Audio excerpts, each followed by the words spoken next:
depth and naivety on the field was punished. For the Pies, French, Hastings and Farrell were great, but I was particularly impressed with the young lad Smith, who looks like a fantastic prospect. Always in Our Shadow says, not often you want to see a Pie win. This one flattered them slightly. Question marks over both the tries scored by the boys from Rochdale. Challenging air and forward pass, but as Sky told us, John Wilkin had pulled out. If only his old man had years ago. Oh, you've got him for the first time today. It's a whole fan again. Hard to see a Toronto win coming soon. Wigan, not the force they used to be, but with Hastings and French providing the excitement, they will be there or thereabout. That one was funny.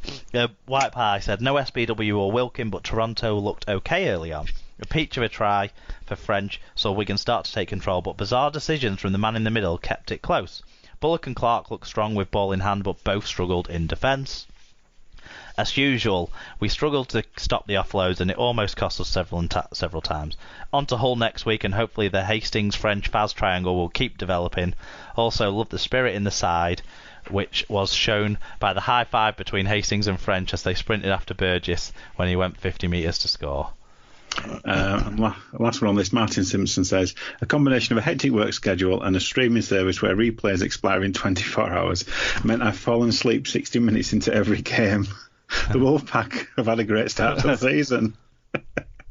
Thursday's teams are both building. One, understandably, has a lot stronger foundations. Wolfpack will not be relegated based on their results against the top five.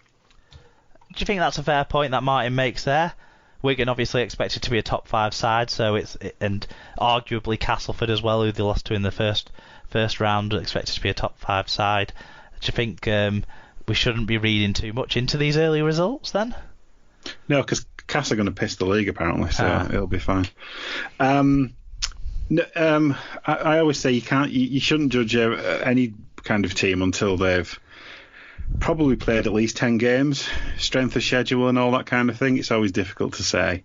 And obviously the second half of the season they're going to be playing more, they're going to be playing away from home. They're going to be playing, they're going to be making teams across the Atlantic, aren't they? Yeah. Which will definitely have an impact towards the end of the year when they might be kind of getting a bit desperate for wins. Well, that starts in a month's time, doesn't it? I think Hull FC the first visitors. In mid-March, so so that, I suppose, at that stage, so maybe by Magic Weekend we'll have a bit more of a picture because we'll have seen some games in Canada as well. Yeah, I mean, for me actually, I thought the score was a bit slightly flattering for Wigan. I actually thought the Wolfpack were pretty competitive. Yeah, well, at sort of the 50-minute-ish mark, it was 10-all. That was when the Toronto side lost their second player for injury in the game, and obviously the very bizarre John Wilkin pulls out because he's not fit to play circumstance that happened before the game obviously was an issue as well in team selection for the Wolfpack. That does not help them, that's for certain. And it took until just before the hour mark for Wigan to really break it open, didn't it, with an absolutely fantastic score. The Bevan French quick tap on the 20 from a poor Josh McCrone kick. People touched on that. Yeah, that to me is as big. I mean, the try was a great try, but it only happened because of a poor kick, wasn't it? Yeah, but Bevan French made an extra effort to catch it in goal as well, rather than jump from the field of play, and Hastings supported, and then once Burgess got the ball 60 metres away from the line, he was powering past a lot of them and scoring. Also, I suppose, French's first try with the inside ball from Liam Farrell was fantastic because Wigan haven't really shown that sort of variation to what has been a very similar looking setup on the left edge that we've seen over and over and over and over. That was really exciting to see as well.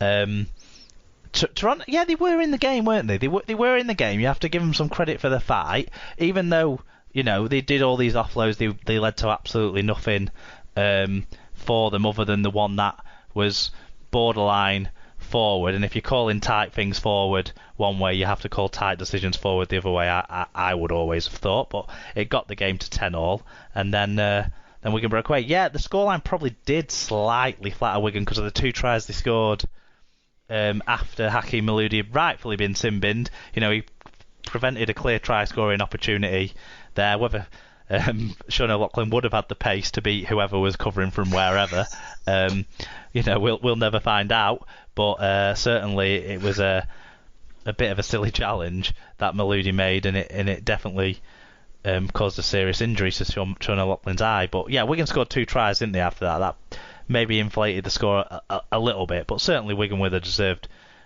winners. When they did put their mind to it in this game, they were definitely the better side, I felt. Yeah, I mean, undoubtedly. I mean, while we're talking positives, I assume you took Gareth O'Brien out of your fantasy team. No. Oh, you didn't? No, because Joe Mellor got injured, didn't he? So I thought, he'll come in. Because I was assuming because he was playing, I thought you've definitely taken him out then, because that's just the way it works. No, I kept him in, but those 2 knock-ons on his own line from Harry Smith's kicks probably didn't help his score. But he got me something this week, which is more than he's done in other weeks. Yeah, no, I thought he looked all right on his comeback for me. Yeah. I mean, he settled that try, didn't he? For Bodine Thompson. I mean, I obviously injuries. You talked about this last week, didn't you? About the effect of injuries in game and the injuries in warm up and that kind of thing. Yes, McDermott's got a thin squad, but he has to get out of this habit of leaving somebody on the bench. I know Gary Wheeler can get injured in a strong breeze. I know that, but he only played 8 minutes. Now, that doesn't make any sense in a squad in a team that is struggling for numbers and struggling for quality and stuff like that. It doesn't make any sense. No, and also obviously it didn't help throwing a player who was probably warming up expecting to come off the bench into the starting lineup. James Cunningham, he did his hamstring in the first 10 minutes of the game, and none of that would have helped. But then you look at the other guys on the bench, Sidlow, Malali, Dixon, and you think, wouldn't one of those have been a better choice to come in to the starting lineup over James Cunningham? But obviously not. I mean, obviously not. What do we know? But I mean, it leads me to an interesting point actually about Cunningham. How he got injured with the late blindside hit from Luluai. Did he? Yeah. I have no memory of that, and I'm not being like, cherry and I'm white not trying to be Arsene Wenger about it or whatever. I didn't even notice him go off, to be perfectly honest. Fair enough. So I didn't see any hits or anything like that. I only noticed it, to be fair, because they showed it in the build up to the Friday night game. Right. Because they were talking about bans for late blindside hits. Yeah. And they used the Luluai hit on Cunningham as an example. I think Luluai's had a caution rather than a ban. Right. But I mean, it was this thing about I think was it a hamstring injury? Yeah. And obviously they're trying to make the case that it's about, well, if you're in a position where you're not expecting to get hit, then injuries can happen, type thing. Of course, yeah. Yeah, these late hits are they're becoming the thing. Yeah. Like I say, because I can't remember it, I can't say how late it was or anything like that. It was on the mild side. It wasn't. I don't necessarily think it was a banning. It wasn't a. So if we're talking the scale, Peter Matautia on John Wilkin, which was like a minute late, and Darnell McIntosh on Kevin Brown, which was a few seconds late, it'd be closer to the front end of that. In fact, probably before the front end of that. Yeah, it was more. Yeah, I mean, we all know what kind of shoulder Luluai's got, so it would have hurt. But yeah, it was probably. It wouldn't have surprised me if it, with the kind of the stance they've been taking, whether it wouldn't have picked up maybe a match or something like that, because they do unfortunately take into account injuries to affected players, which I don't necessarily think they should, but they tend to do so. I think they do that when it's with the panel, with the judiciary. But I'm not sure if it's something that the match review panel take into consideration. I don't know. exactly. But yeah, Anyway, it's listed somewhere as an gotta, aggravating factor, isn't it? Which we've often talked about as it should be about the potential outcome, not the actual outcome necessarily. Yeah, but I mean, that obviously affected them in the game, but McDermott's got to do a better job with managing the squad that he's got. You can't let one player play for eight minutes and basically, when the game's gone as well, at that point, Toronto are already 2 scores down, at least 2 scores down and pretty much out of it, so he hasn't got a chance to influence the game. Okay, I think we probably talked about that game enough, so I won't mention about Wigan's change to the props that they had off the bench and how that worked quite well for them. We'll move on instead to Friday night, and the first game we're going to talk about was a big home win for the Leeds Rhinos. Big turnaround from their last game at Headingley. So it was 20 points to 4 to Leeds Rhinos over Hull Kingston Rovers at half time. They extended that out to 52 points to 10. By the end of the game, 11,057 were there. Tom Grant was the referee. The stats are as one-sided as the scoreline. Leeds made over 700 more metres at 1.8 metres per carry better gain with 9 more breaks.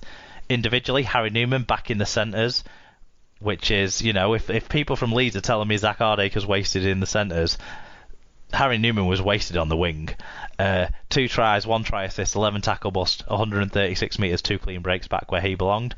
Ash Hanley with a try and 186 metres.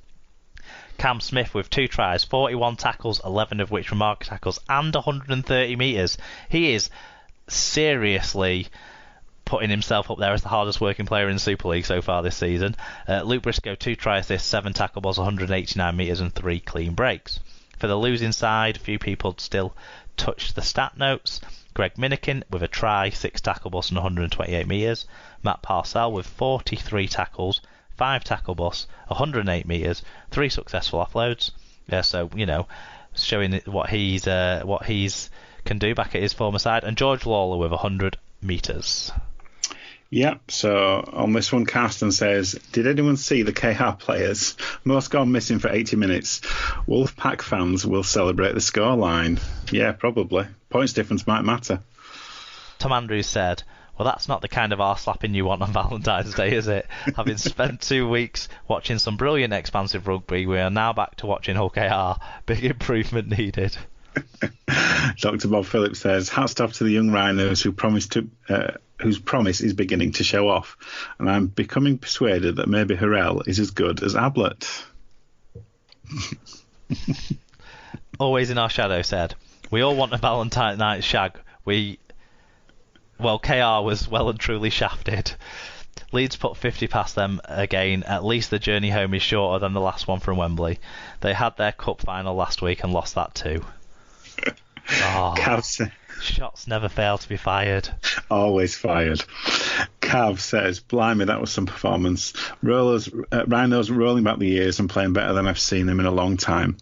Great flair when attacking, solid defence when necessary. Hurl's a phenomenon and Louis looks class. Rovers, on the other hand, looked pretty poor and were missing a fee. So it remains to be seen if Leeds can... meant to say. Missing it, yeah. So it remains to be seen if Leeds can cope against better sides. The Rovers fan formerly known as Tom, who has the time to come up with these parodies, said, it's the endless hope that hurts so much. I'm following Fit Sister, not like Fat Boy does though, and switching to Toronto. At least I know not to have any expectations then. After the cup final last week, I really thought we'd give Leeds a game, but it wasn't to be. Roll on next week and up the pack. And Paige says, well, I don't know what the Dobbins fans expect. Clearly knackered from their cup final last week. Is Tony Smith Tim Sheens in disguise? No Ben Crooks loving from Tom this week, so it must have been bad. And John Hamilton finally said, round 1 was just practice, wasn't it? Good to see some action down the Newman-Briscoe edge. Some ropey defence that needs work, but honestly, if you haven't put 50 on a team yet, are you even trying? Now, if we can just play every other week for the rest of the year. Brilliant. Yeah, I mean, obviously we haven't seen the full game from this one, but looking at the highlights, I've got to say, Luke Gale's really starting to get involved, isn't he, in this Leeds side? And I do think he's showing a level of like organisation and control and that sort of